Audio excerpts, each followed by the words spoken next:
Hello, আসসালামু আলাইকুম। শখের খামার ফরিদপুর ইউটিউব চ্যানেল এবং ফেসবুক পেজ থেকে ছোট্ট একটা শর্ট ভিডিও নিয়ে চলে আসলাম। তো আজকে হচ্ছে আমার ব্রয়লার বাচ্চার বয়স 7 দিন। তো 7তম দিন সকালের আপডেট আপনাদের সাথে শেয়ার করব।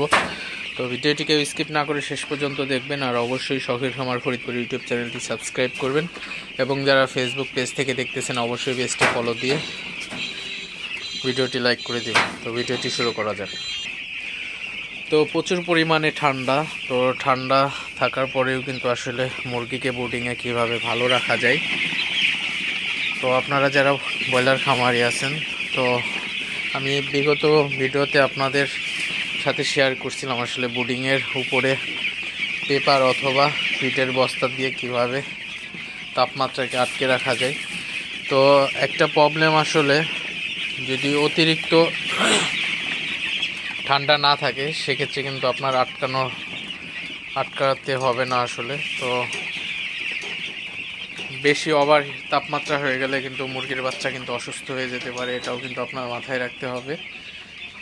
তো আরেকটা বিষয় হচ্ছে, সকালবেলায় হচ্ছে আপনারা একদম ভোরে যদি পারেন তাহলে আপনার রাতের দেওয়া যে আপনার ফিটের বস্তা অথবা আপনার পেপার দিয়ে রাখেন সেগুলা কিন্তু খুব ভোরে আসলে খুলে দিবেন।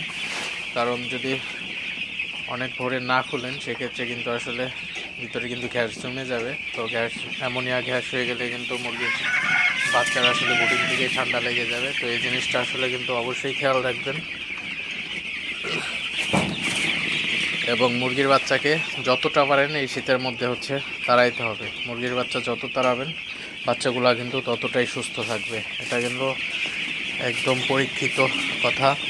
মুরগির বাচ্চাকে না তাড়াইলে মুরগির বাচ্চা এই শীতের মধ্যে জড়ো হয়ে কিন্তু একটা আরেকটার উপর উঠে কিন্তু মারা যাবে। তো সেক্ষেত্রে কিন্তু এই জিনিসটা কিন্তু 100% আপনার অ্যাপ্লাই করতে হবে।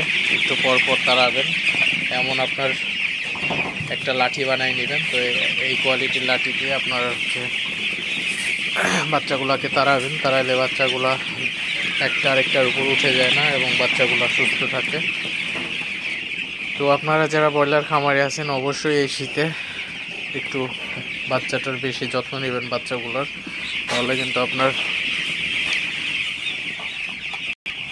বাচ্চা ভালো থাকবে এবং খামারি কিন্তু শেষ পর্যায়ে কিন্তু ভালো একটা বেনিফিট আসলে পাওয়া যায়। তো যাই হোক, ভিডিওটি আর বেশি বড় করব না।